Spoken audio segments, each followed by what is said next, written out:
Kung matatandaan, noong 2008, nang maging usap-usapan ang tila love triangle ni Rufa May, Jessa Zaragoza, at Dingdong Avanzado.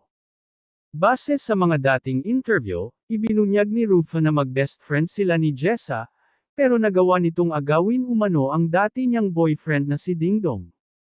Nagmakaawa pa nga raw noon ang sexy actress sa batikang singer na let go si Dingdong pero hindi ito nangyari.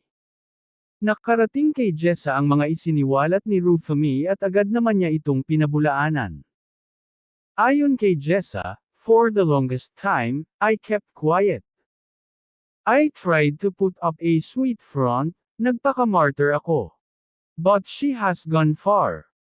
Marami na siyang natatapakan, not only Dingdong and me, but also Dingdong's family. I'm speaking up now because I don't want our daughter, when she grows up, to ask me if it's true, that her dad and I have fooled somebody." Nilinaw rin ni Jessa na never naging girlfriend ng kanyang mister si Rufa May. They were just dating, go out, ganoon.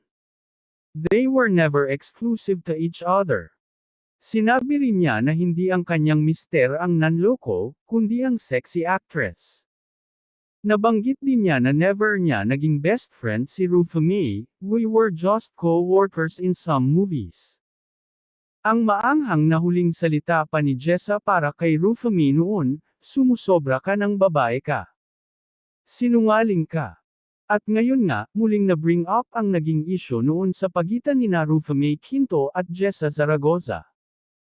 Ito ay matapos usisi ni Carmina Villarroel sa latest episode ng programang Sarap Diba? Ang diretsahang tanong ng TV host kay Rufa May, "Nagkaroon daw kayo ng alitan ni Jessa Zaragoza noon? At nagkaayusan na ba kayong dalawa?" Sagot naman ng sexy actress, "Hindi kami nagkaayos at wala na rin kaming dapat ayusin. Nagpas na, baka magalit na naman," biro pa niya sabay tawa.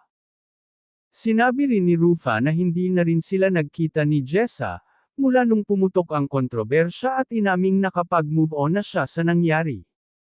Aniya, "Hindi na kami nag-encounter. Basta move on na." Tanong ulit ni Carmina Villarroel, "Wala bang chance na nagkita pa kayo?" "Wala. Wala nang chance tsaka may mga anak na kami," ang naging sagot ni Rufa May Quinto. Ngayon ay may kanya-kanya ng pamilya sina Rufa May Quinto at Jessa Zaragoza.